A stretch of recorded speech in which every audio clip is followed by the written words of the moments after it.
Hey, welcome. You're watching Bring Your Worth TV. My name is Damon Brown. I'm an entrepreneurial coach to some of y'all that are watching, as well as some of you, and hopefully in the future, and helping you make the most of the businesses that you're creating and work within life that you currently have. Let me go ahead and get you guys connected. I'm super happy to be going live, and so I'm getting the technology together. One, two, three. We'll see. Oh, it looks like we're having some tech issues, and that's okay. So entrepreneurial coach Damon Brown. My main thing is helping you as a side hustler, a solopreneur, otherwise a non-traditional entrepreneur. You're watching Bring Your Worth. I come to you every Wednesday at 1:11 p.m. Pacific Standard Time, Vegas time. I promise I'm okay with the words. And sometimes on some other days as well, but always live on Wednesdays.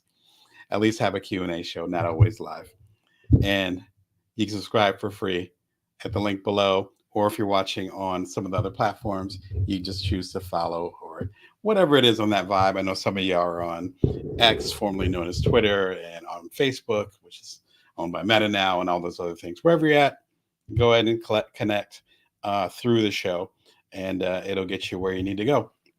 My latest book is the Complete Bring Your Worth Collection, and it is the collection. So it's my three books, some of them bestsellers. I appreciate y'all.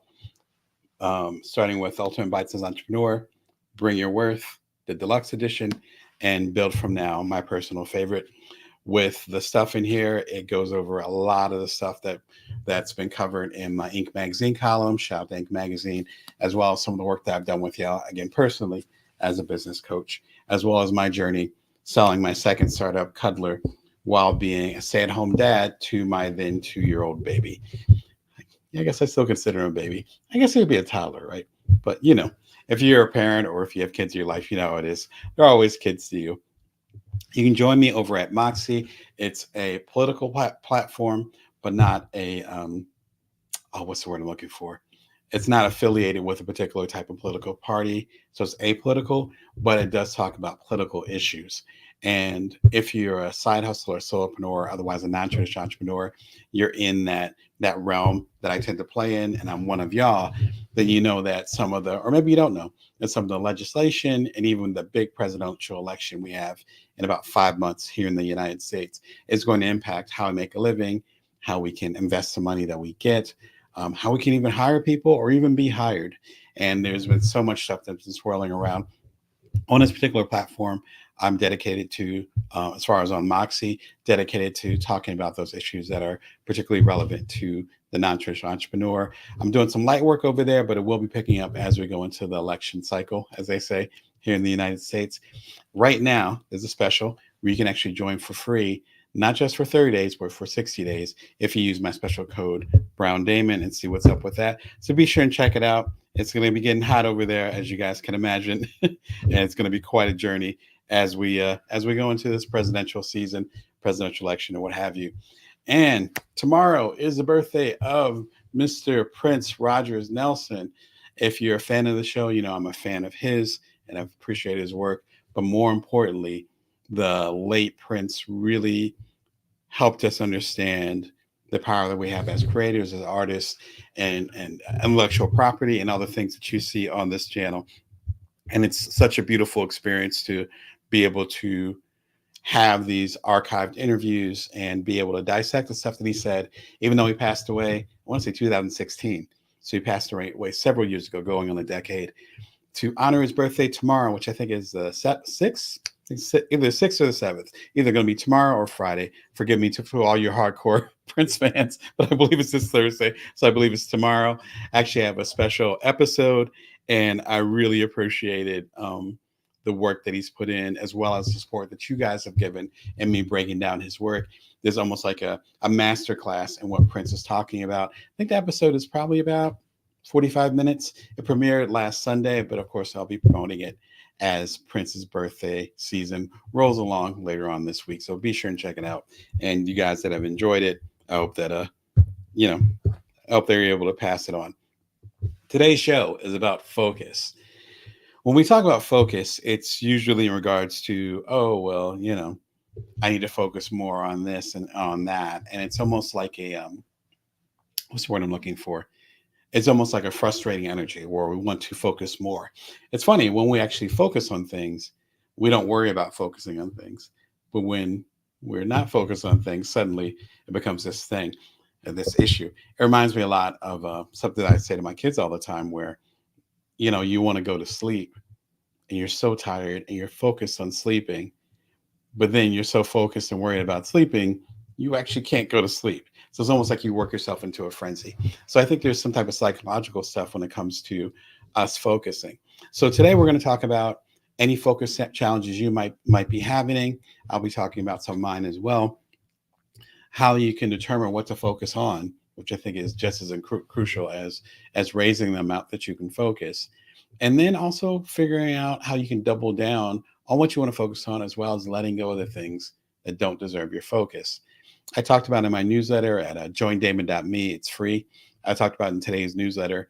Comes out every Wednesday at 5:55 a.m. Pacific Standard Time.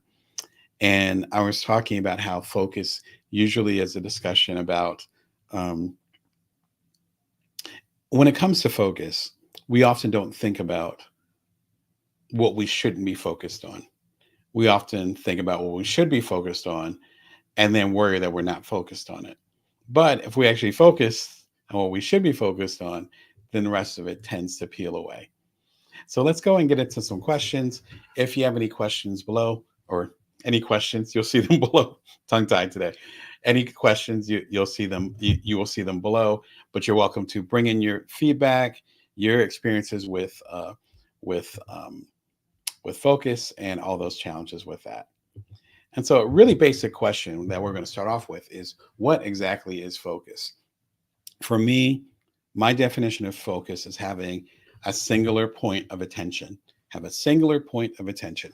Just that one thing that you want to focus on, that that you want to pinpoint, almost like the point of a pin, which is where the term pinpoint comes from. And then more importantly, having good focus means that something else could be happening, or even you have to go in a different direction and you're able to come back to it. So it's like a focal point. If you have stuff going on in your life, which we all do, and you get distracted from that, or you have to shift over to here, having strong focus means being able to shift right back to it.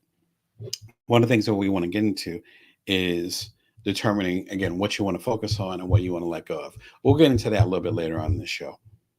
The main thing is figuring out what that main intention is, that focal point, that pinpoint, that bullseye, whatever analogy you want to use, and then being able to come back to it when other things happen, which they will. One of the biggest things that I see with my coaching clients, with people that I work with, is that we tend to beat ourselves up when we have to focus on something else rather than what we consider a priority. The thing is that I've learned with the juggling that I've done with family at home, and I run multiple businesses and having this TV show and have a book imprint. Like there's a lot going on. The real power comes in actually forgiving yourself, or even letting go. It might not even be forgiving, letting go, that you're going to be focused on that one most important thing 100% of the time, or even I would argue 80% of the time. Most of the time, there's going to be other stuff going on and we'll need to let go a little bit. But the main thing is to come back. Ironically, when we beat ourselves up about losing focus for a moment, a day, even a month, when we beat ourselves up about it, we actually are discouraging ourselves from getting focused again. Because all the energy we put into feeling bad because we lost focus, we could be putting back into actually gaining focus again. So it ends up being a lost cause. We're human. That happens. I've definitely been there where I've been upset at myself because I lost focus for a moment. And it's just, that's kind of how it works. And unfortunately, we can get into the cycle of beating ourselves up, and then we end up not actually being able to regain focus as quickly as possible. And because we don't regain focus as quickly as we think we should, we end up beating ourselves up again. And that becomes a cycle. I don't know if you experience that. Sometimes that becomes procrastination. Sometimes that becomes guilt and shame. Sometimes we end up dropping projects because we feel so guilty that we haven't been able to focus on them for so long, or for a period of time that we find unexcusable. Sometimes we end up dropping projects or ideas because we feel shame, which has to do with other people. We feel shame because we think other people are going to call us out on it. A great example is the newsletter. And a lot of y'all that are watching have newsletters. I want to start newsletters. I use Beehive, which is Beehiiv. The link is right below. I actually did an episode about sponsorships and how Beehive can help with that. So be sure and check that out and bring your worth that TV. When we do newsletters, by their very nature, it's almost like having a column. I come from a newspaper background, if you guys remember those. And so when you have a column, it's like, okay, the column is every day, or the column is once a month, the first Tuesday of every month. Like, it's steady and steady like that.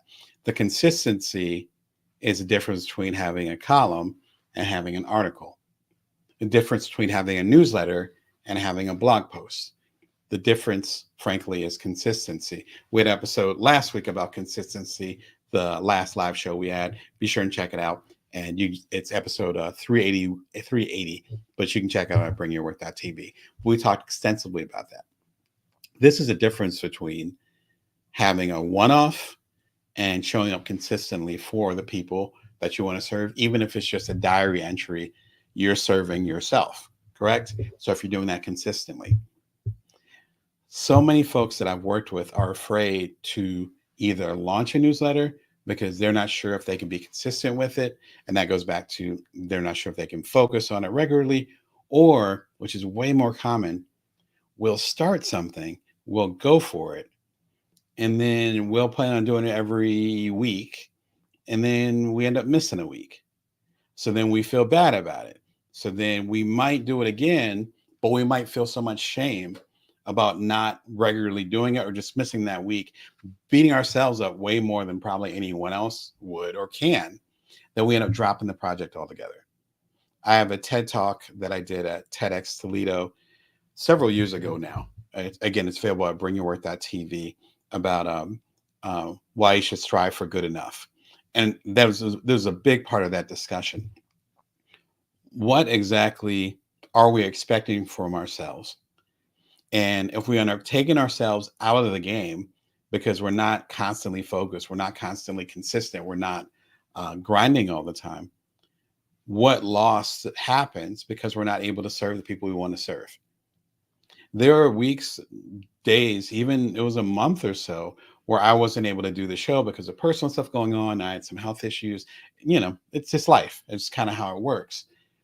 Imagine if I felt so much shame where I was like, I wasn't focused on Bring Your Worth TV. I just did reruns. I was still doing reruns. I was just doing reruns. I feel so much shame because I haven't been live in a month or two. This sucks. I should just quit. I literally wouldn't be talking to y'all right now. So navigating those times where you're not able to maintain focus, I would argue is just as important as figuring out what you want to focus on. Because if we don't deal with that guilt, shame, or whatever we might be feeling because we missed a step, then that means we're not going to show up. If we're not going to show up, that doesn't do anybody any good. Off my soapbox. Thank you for listening. But it's such an important thing. And I see it with my coaching clients all the time. If you end up losing focus for a second, you got to give yourself some slack. We're not meant to focus all the time. In fact, that's another idea, another way of looking at focus is that it's a concentrated moment of time where you're just singularly on one thing. We're not built to focus all the time. That's not how human brains are built, not how human bodies are built. We're actually built for variety. And so that intense focus takes a lot of emotional labor. If you're doing something creative, it takes a lot of energy because you're concentrating your mind. Give yourself some slack. And in fact, you might be able to even concentrate and focus more if you go ahead and soften up a little bit. And that's okay too. The game isn't going anywhere. Once you get your focus back, get back in the game. Drop the emotional baggage related to it as much as possible.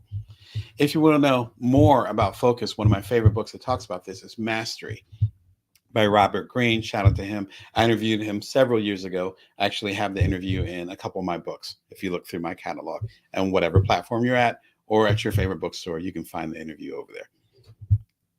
He's known for a fantastic book you probably heard of called 48 Laws of Power. That book is intense. I talked about it in recent episodes. I think I might have even done an episode about it back in the day. Definitely have talked about it in my books. And I interviewed the interview with Robert Greene. Some of that is actually my book Career Remix as well, now that I'm thinking about it. This is the follow-up to that, essentially. Like the real follow-up. There's other books, but there's like the real follow-up. And Mastery is him looking at, I want to say, a dozen, doing a deep dive into a dozen, maybe a dozen and a half different experts in particular fields, and explaining and breaking down how they got there. Like, what's their process? What did they not do? What did they do? Most importantly, what did they focus on? If you're reading about, I think one of them might be P.T. Barnum. So it's some folks that are like, from like now almost 2 centuries ago. But how did they get in this particular place? What did they study? What's the breakdown of their particular path? If you're able to do that, then you can apply it to your own. I think Walt Disney might be in there too, like just controversial for sure. Robert Greene does not skew away from controversy. That's definitely part of his vibe, which is one of the reasons why I appreciate his work so much.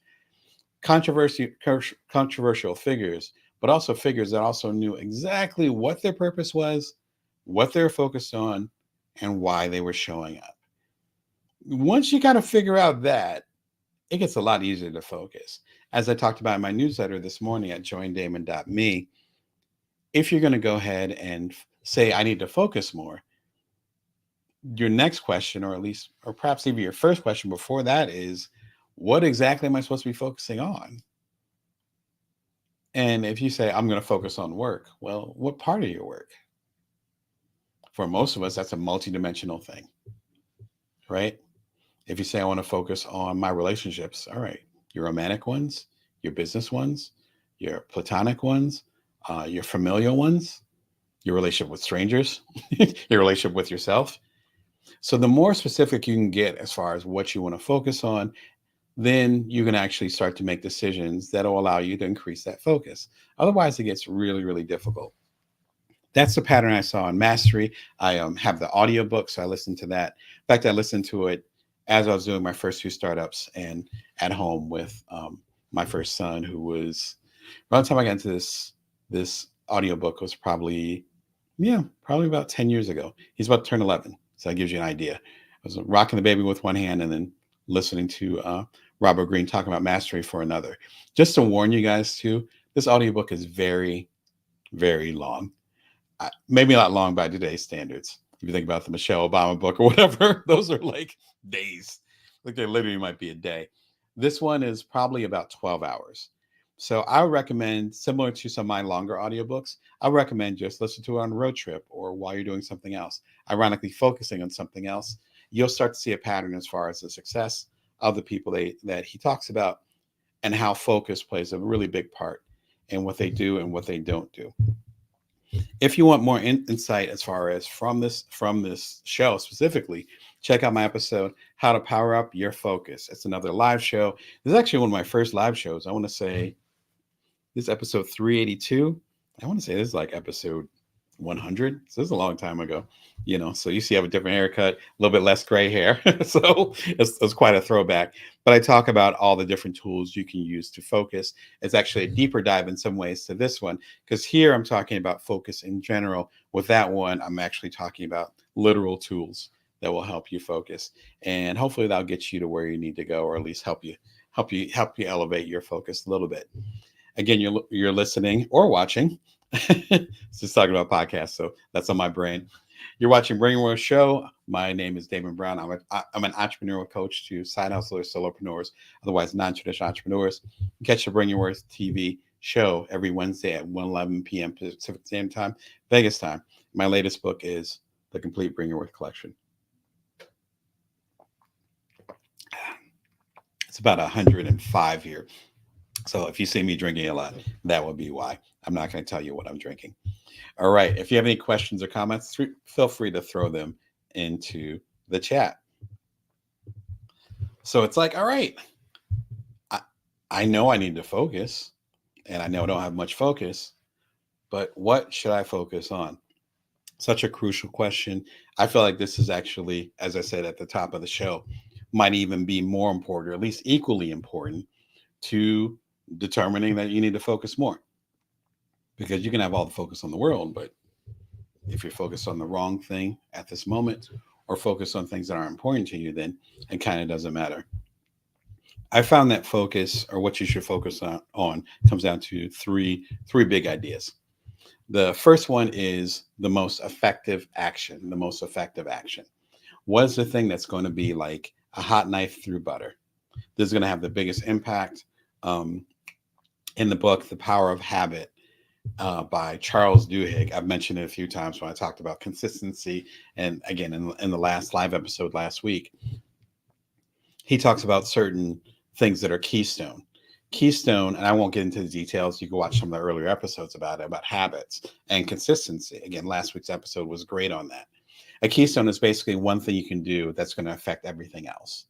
If you wake up earlier in the morning, then maybe that'll allow you to get to the gym, or to meditate, or to spend more time with your family, or to get more work done before the phone starts ringing and the messages start. So that could be a keystone habit. You just wake up an hour earlier. So that's what I mean by focus. One of those things you can do is the most effective action. This is effective. This is going to have the biggest impact. Another way you can say it, biggest impact. The second thing is the best long-term decision or solution. So if you're focused on retirement, then you're like, okay, my focus is to save $1 a day. And maybe you're really young. So it's like, maybe over time, and you put into a nice little account that has some interest in it. And if you know anything about compound interest, that dollar a day, that's $365 a year over 10 years. That's, um, three or four stacks, as they call it, or 3 or 4 thousand. And then that continues. And then a few decades in, suddenly, and you have the compound interest hitting. That's a long-term thing you can focus on. So the first thing is the most effective action, what's going to penetrate things to the core. The second thing is the best long-term action. What's the actions, the focus that I can do today that's going to have really nice results, and I'm going to be proud of my past self for making this decision. And the third one, which often ends up driving us, is the strongest, most passionate action. What am I most excited to do? Sometimes we can feel a way about that because it's like, well, these 3, 4, 5 things over here need to get done. But this thing is really talking to me. This thing, I really want to do it. I stay up all night, or I'm up early in the morning, or I can barely sleep because I really want to work on this particular thing. I want to focus on this particular thing. This is a double-edged sword because a lot of what we hear is, okay, well, these are the things you need to do, so you should do those first. Just get out the way. As I say, eat the frog, start with that, all those things. But this one thing that drives you, think about this. This one thing that drives you, that you're passionate about, that you would do it for free. Some of us even pay to do it. That thing. How much energy do you get from that? How much fulfillment? How much momentum? How good do you feel when you accomplish this one thing, when you focus on this one thing, and then suddenly you're able to tear through all these other things? So you kind of have to weigh this out. So the three things that I find as far as determining what to focus on, it either could be your most effective action, the thing that's going to have the biggest impact. It's going to be the best long-term action, what you're going to be happy about in the future that you started doing today. And lastly, the thing that you are most passionate about, that thing that you would do without being told by anyone. You don't need the outside stimulation. You don't need money. You don't need acknowledgement. You don't need a threat. You just do it, and you do it because you love it. What you should focus on can be a balance of those three, or it could be one of those three extremes.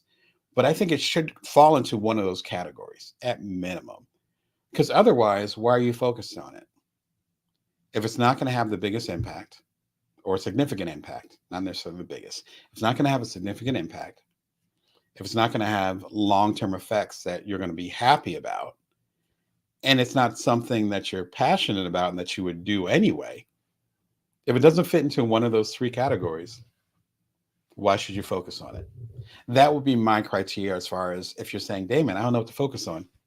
That would be the criteria for me. And it's like, okay, if it fits to one of those things, then we're good to go. That doesn't mean that there won't be a conflict, obviously, right? Because there's going to be very few things that fit all three of those categories.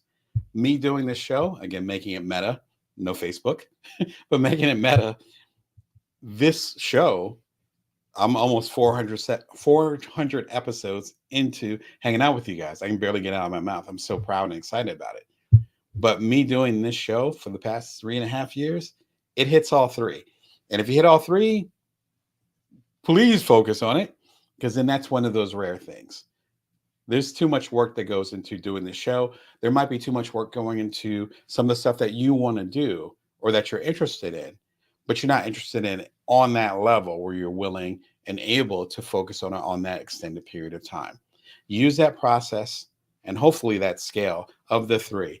Is it something that's going to be, excuse me, if it's something that's going to be the most effective action, biggest impact, is it going to be the best long-term decision, something to focus on?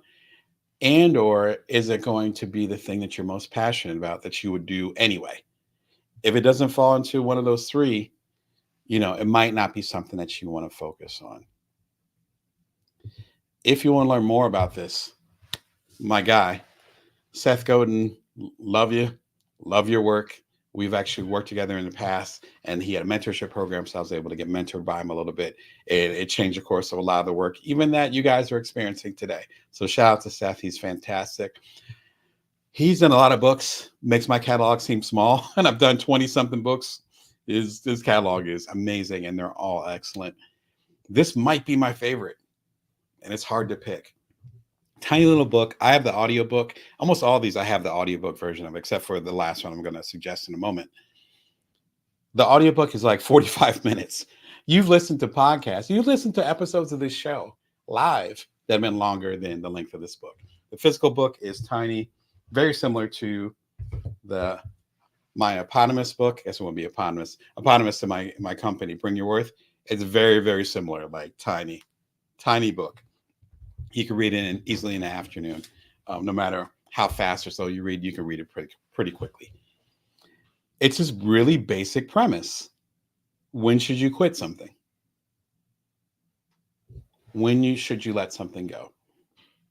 And there's one thing called a dip, which means you're learning something and you're investing a lot into it. It's usually at the beginning of a project, beginning of an idea, something that you're focused on, and you're investing in it, investing in it.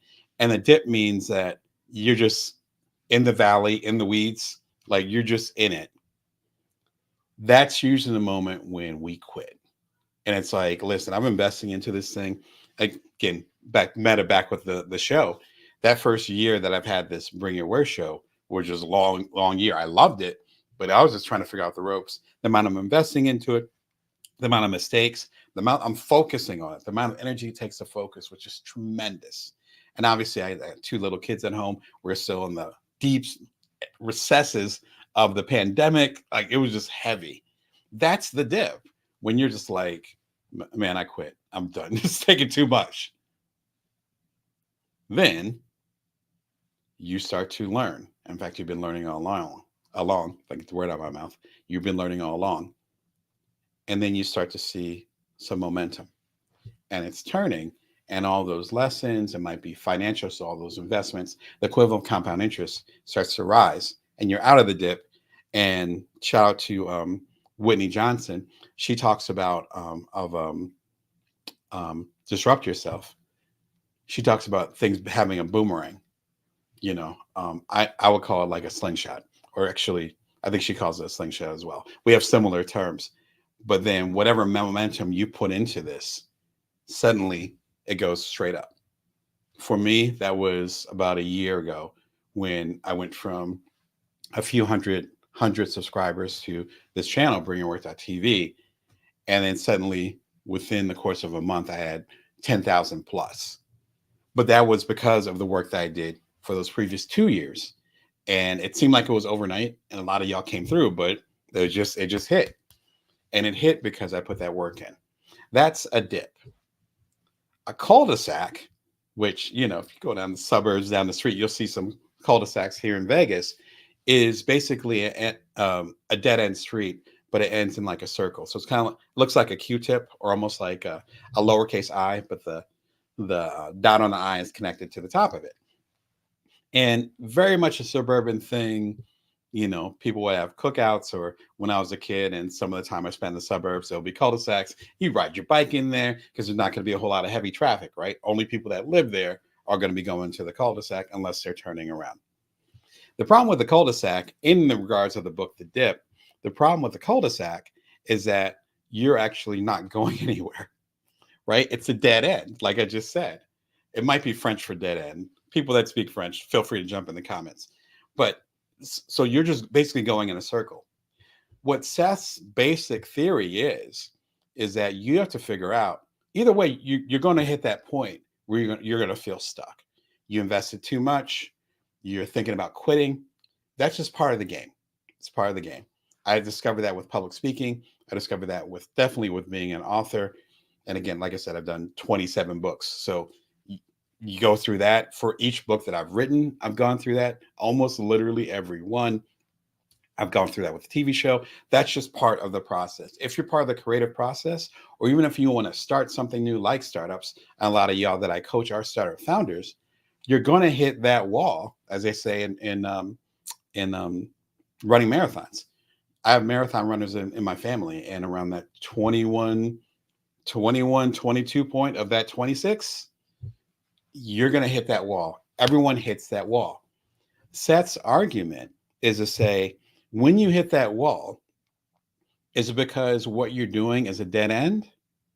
Or is it because it's just to that point where it's hard? And you actually, if you continue just a little bit further, then you're actually going to have the success that you envision, and probably in levels that you didn't even picture or imagine. That's the difference. Is it a dip, which is the name of the book, or is it a cul-de-sac? Quite a little bit of a detour from what we're talking about today, but that does have to do with focus. Because if we're too focused on a certain outcome, then we could be in a cul-de-sac and just be a little kid on a tricycle, just going in a circle in a suburban cul-de-sac. Or if we end up being focused on something and we get too discouraged too early, then we could just be in a dip. And if we just go a little bit further, then suddenly we're going to take off. His book is excellent. That's why I always recommend it. His book is excellent as far as making that decision. And if you know Seth's work, he's extremely articulate and gives plenty of real world examples from his years of coaching and speaking. And he's a generation above me, so he's been doing this for a minute. I've been doing it for decades. He's been doing it double what I've been doing it. So, he's a great, reliable source for this. Be sure and check it out. If you're not sure what to focus on, super short book. Link is right there. I have the audiobook. The audiobook is fantastic. It's like 45 minutes. Like, I think I've been on the air for a half an hour. You'd be 2/3 through the audiobook. Check it out. I can't recommend it highly enough. Which is worth that long tangent. One of my favorite episodes, and it's been coming up a lot. You might have heard me mention it in the previous lives this year. How to organize and prioritize your life right now. Episode 71. So we're talking about some episodes from, again, the very first year of this.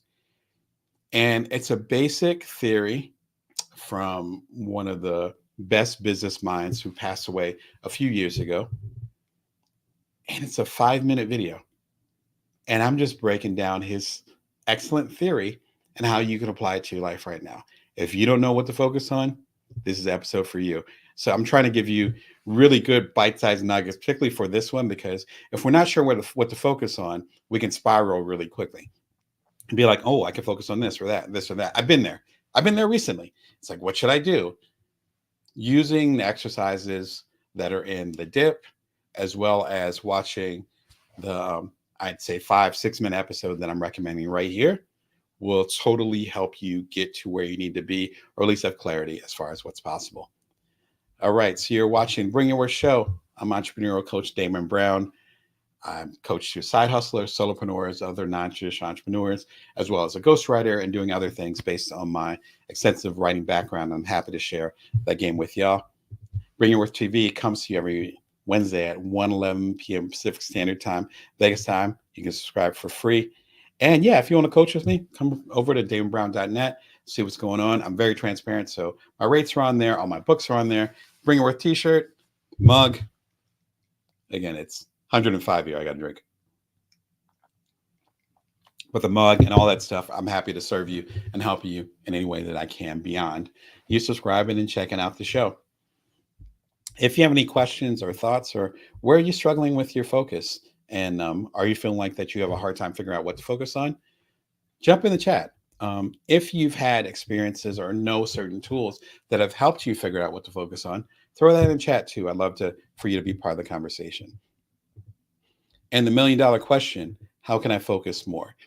A lot of the work that I do, particularly in my earlier work, as far as my business books, going back to again the Bites as Entrepreneur, which came out about 8, 9 years ago now, is focused on focus, and that's one of those tenets that tends to come out in my work.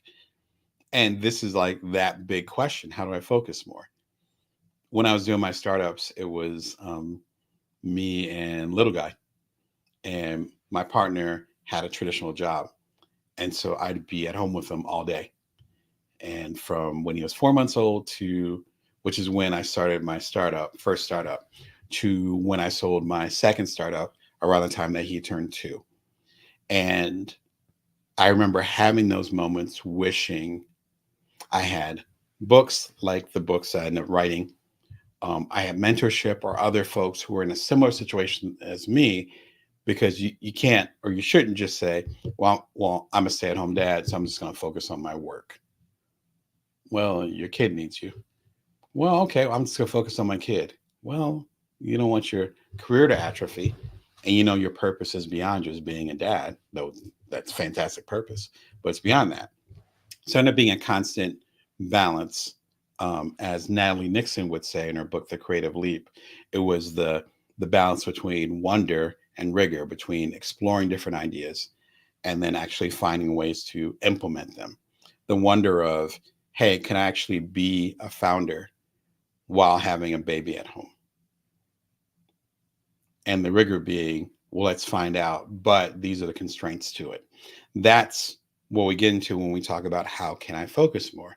Because when you ask those questions, when I was asking those questions, again, back when I became a dad 10 years ago, when I'm asking those questions, it's really saying, I want to double down on particular things, but I'm just not exactly sure how. Two different things can actually help you on that journey. The first thing is to actually make a decision. What is the priority? When our first son came, then he was a priority. Then our second son came shortly after I sold my second startup. And then they became the priority.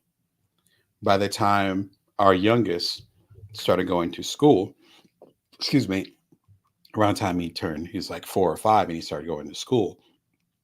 When that transition happened, then suddenly it was like, okay, like my son just turned 8. I started this show 3 years ago when he was turning 5. It all adds up. It's not a coincidence. Looking back on it, it's like, oh, of course that makes sense because they didn't need me as much. That's what I mean by figuring out what the priority is. Once you figure that out, then it's a lot easier to focus, because that will be the second step. Is once you figure out what to focus on, then you let go of the rest, which is simple but hard to do, because we want to please other people who have their own agendas. Not necessarily, agenda isn't a bad thing, just they have their own needs. So we have to make those tough decisions, maybe have tough conversations and say, this is my focus now. I can't put my energy into that relationship or that thing anymore, or at least not as much, because I need to double down on this. So, as we talked about earlier in the episode, yeah, I'm going to go ahead and I know what focus is, which is having a singular point of attention that even if I get distracted, I will eventually pendulum back to it. And I figured out what I need to focus on. So once you answer those two questions, this third one becomes a crucial thing. How can I focus more? Well, to focus more, you have to listen to the first two.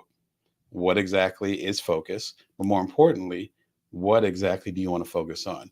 And once you figure out what you need to focus on, it becomes hard because now you know too much. You can't go back.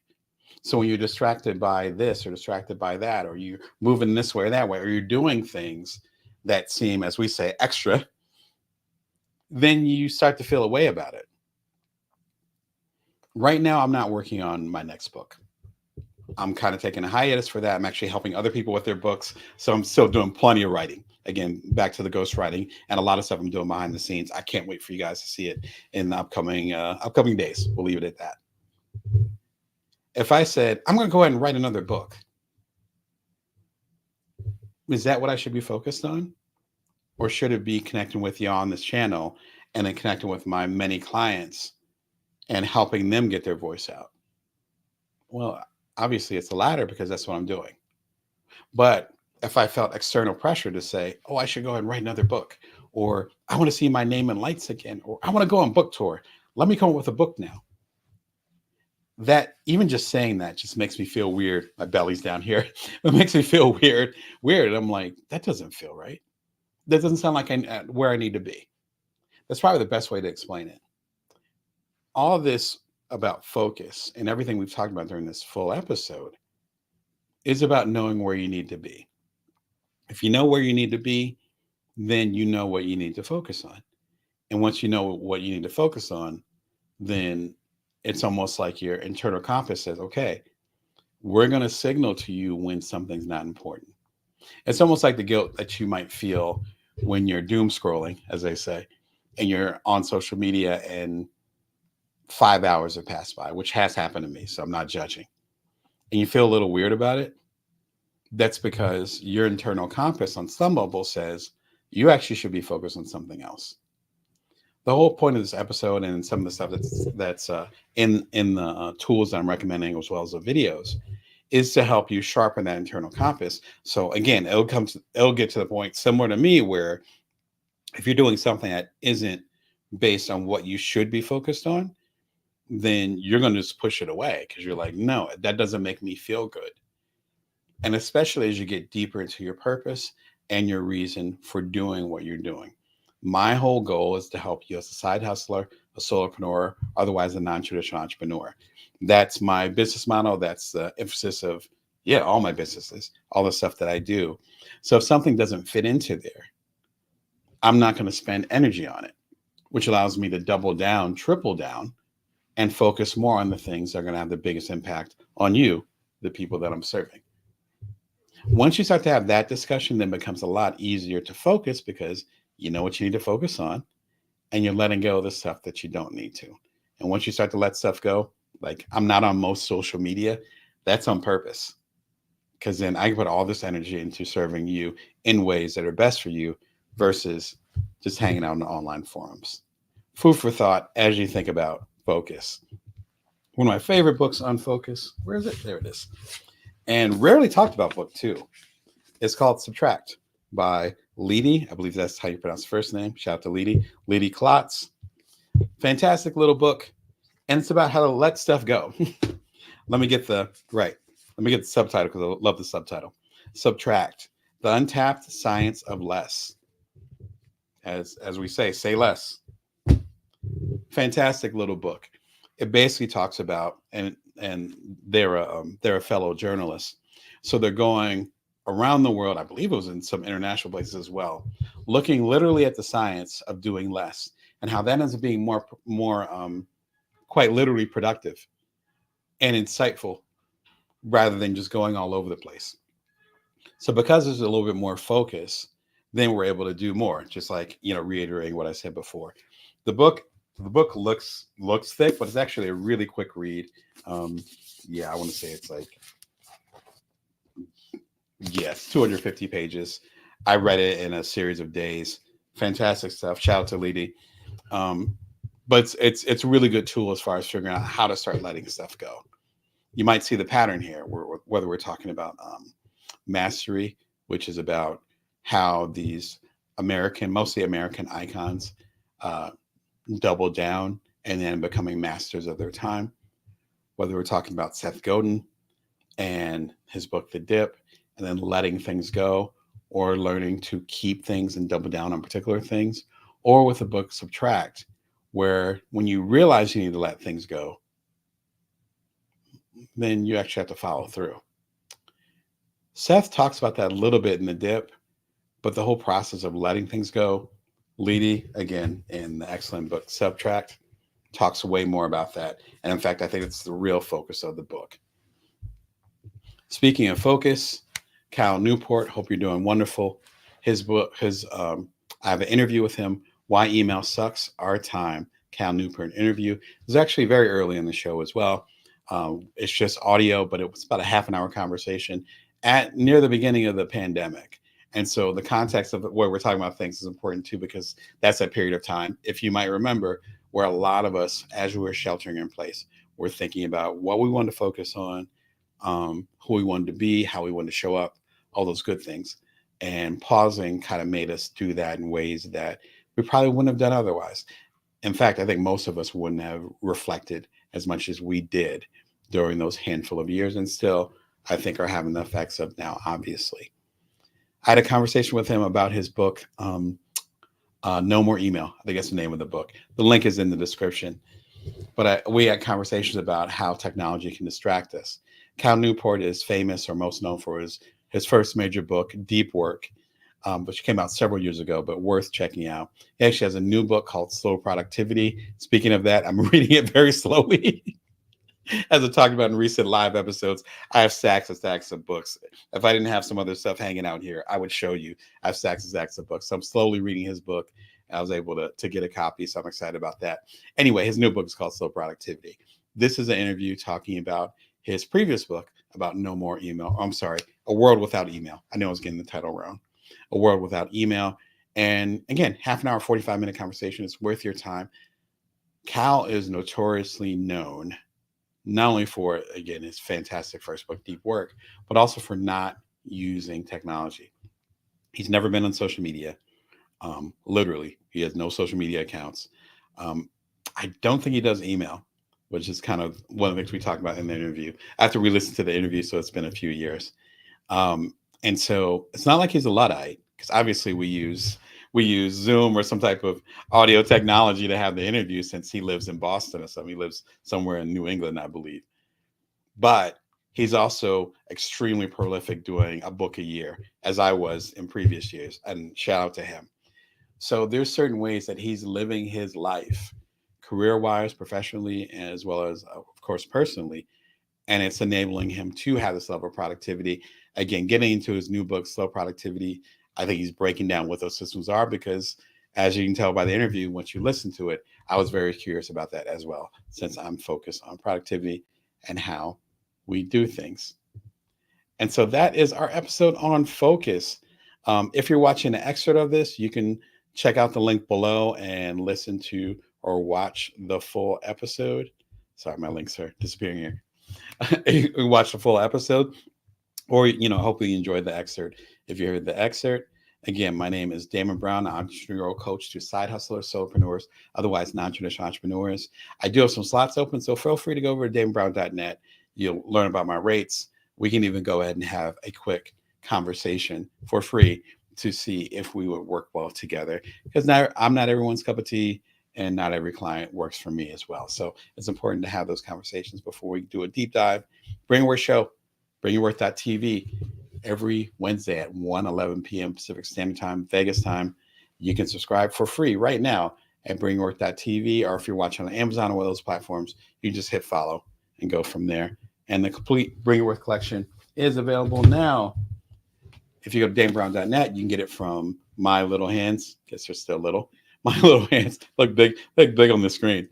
My Little Hands. Happy to sign a copy for you. Send you a Bring Your Worth t-shirt, as well as the mug. I told you I was drinking this episode, so it's not even summertime yet. It is baking here in the desert. But you feel free to check that out. Also, if you see the link right there, you can listen to the audiobook for free. That's one of the benefits of owning your own company. You can do what you want with your intellectual property. That is actually available for free. It's about 8 hours long. So if you're overseas or you don't have access to audiobooks, because the audiobook is available for purchase to have on your phone or whatever. But if you just want to listen to it, check out the link. It is my gift to you. And share it to folks who might not have the resources to buy it. I have a lot of folks that are traveling right now or travel regularly, so they can't do physical books, or audiobooks are not available in their region. That is a thing. If you happen to be in a region where it's available, consider yourself lucky because our media is not available at every place. Whole soapbox on getting into that, but I am not. But be sure and pass it on to other people who might be interested in this and could really use some insight and some of that good insight. Use that insight and use the insight. I think you know what I'm trying to say. Obviously, I need more coffee. Much love to y'all. Remember that you can always bring your worth. You can always build from now and take care of yourself and others. I'll see you next week.